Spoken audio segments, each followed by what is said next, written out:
네, 오늘은 레위기 17장을 함께 깊이 살펴보겠습니다. 네, 반갑습니다. 이 장은 크게 두 가지 중요한 규례를 다루고 있는데요. 하나는 재물을 어디서 드려야 하는가, 또 다른 하나는 피를 어떻게 다룰 것인가 하는 문제죠. 맞습니다. 자, 그럼 먼저 그 재물 드리는 장소 규정부터 좀 볼까요? 네, 보니까 소나 양, 염소를 잡을 때요. 이게 진영 안이든 밖이든 상관없이 반드시 먼저 회막 문 앞으로 가져오라고 되어 있네요. 그렇죠. 그 성막 앞으로 가져와서 여호와께 예물로 먼저 드려야 한다. 네.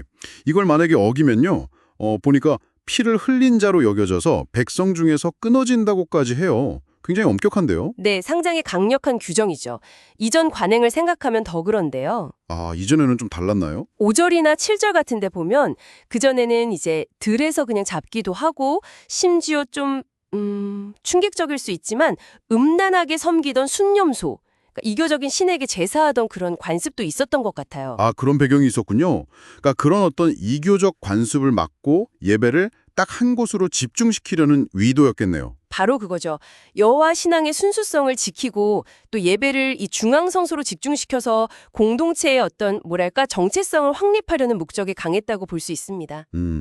제사장이 그럼 그 가져온 제물의 피는 제단에 뿌리고 기름은 태워서 하나님께 향기로운 냄새가 되게 했다. 이렇게 나오고요. 네, 그게 이제 정해진 절차였죠. 그리고 이게 이스라엘 사람뿐만 아니라 그들 중에 사는 이방인들에게도 똑같이 적용됐다는 점도 중요하고요. 아, 그렇군요. 자, 그럼 이제 두 번째 핵심 주제인 피에 대한 규례로 넘어가 볼까요? 네, 이것도 아주 중요한 부분입니다. 10조를 보면 어떤 피든지 먹으면 안 된다고 아주 강하게 얘기하는데요. 이스라엘 사람이든 이방인이든 누구든지 피를 먹으면 하나님이 직접 그 사람을 대적하시고 백성 중에서 끊어버리시겠다고 선언하세요. 정말 무서운 경고죠. 끊어진다는 게 그냥 추방 정도가 아니라 하나님과의 관계, 공동체와의 관계에서 완전히 단절된다는 의미니까요. 네.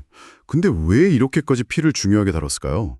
단순히 뭐 옛날이니까 위생 문제 때문이었을까요? 물론 위생적인 측면도 전혀 없다고는 할 수 없겠지만 그게 핵심은 아니에요.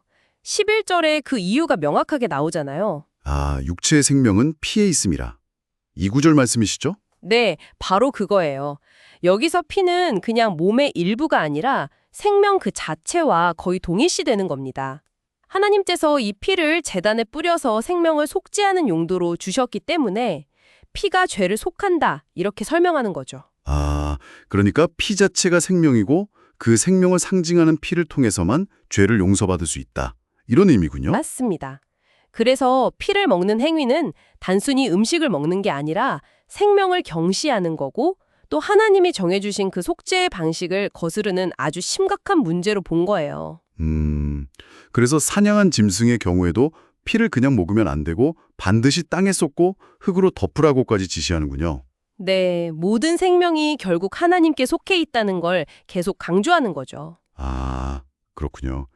이 피를 먹지 말라는 규정과 관련해서 또 다른 내용도 있는데요. 네, 15절, 16절에 나오죠. 네, 스스로 죽은 것이나 아니면 들짐승에게 찢겨 죽은 동물의 사체, 이걸 먹었을 경우에 대한 지침이네요. 저녁까지 부정하다. 그리고 만약에 이 정결의식을 안 하면 그 죄를 담당하게 될 거라고 하고요. 네, 생명과 죽음, 또 정결함과 부정함에 대한 그 기준이 아주 일관되게 나타나는 부분입니다. 자, 그럼 오늘 살펴본 레위기 17장을 좀 정리해보면요. 제사는 반드시 지정된 장소, 그러니까 회막 앞에서 드려야 한다는 것. 네, 예배에 집중이죠. 그리고 또 하나는 생명에 담긴 피는 절대로 먹어서는 안 된다는 것. 이 두 가지가 핵심인 것 같습니다. 맞습니다.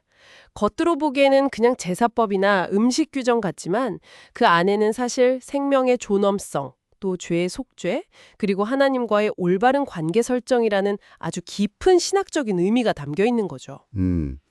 그렇다면 이 고대의 규례들이 오늘날 우리에게는 어떤 의미가 있을까요? 글쎄요, 단순히 옛날 규칙으로만 치부할 게 아니라 우리가 생명을 어떻게 대하고 있는지, 또 우리 신앙 공동체의 중심은 어디에 두어야 하는지 이런 질문들을 던져볼 수 있겠죠. 네, 특히 생명은 피에 있다는 이 선언이요. 요즘처럼 과학기술이 생명의 의미까지 바꾸려는 시대에 우리에게 생명의 가치에 대해 다시 한번 깊이 생각해보게 하는 것 같습니다. 맞아요. 아주 중요한 지점이라고 생각합니다. 네, 오늘은 레위기 17장을 통해 제사 장소의 통일과 피의 신성함에 대해 함께 이야기 나눠봤습니다.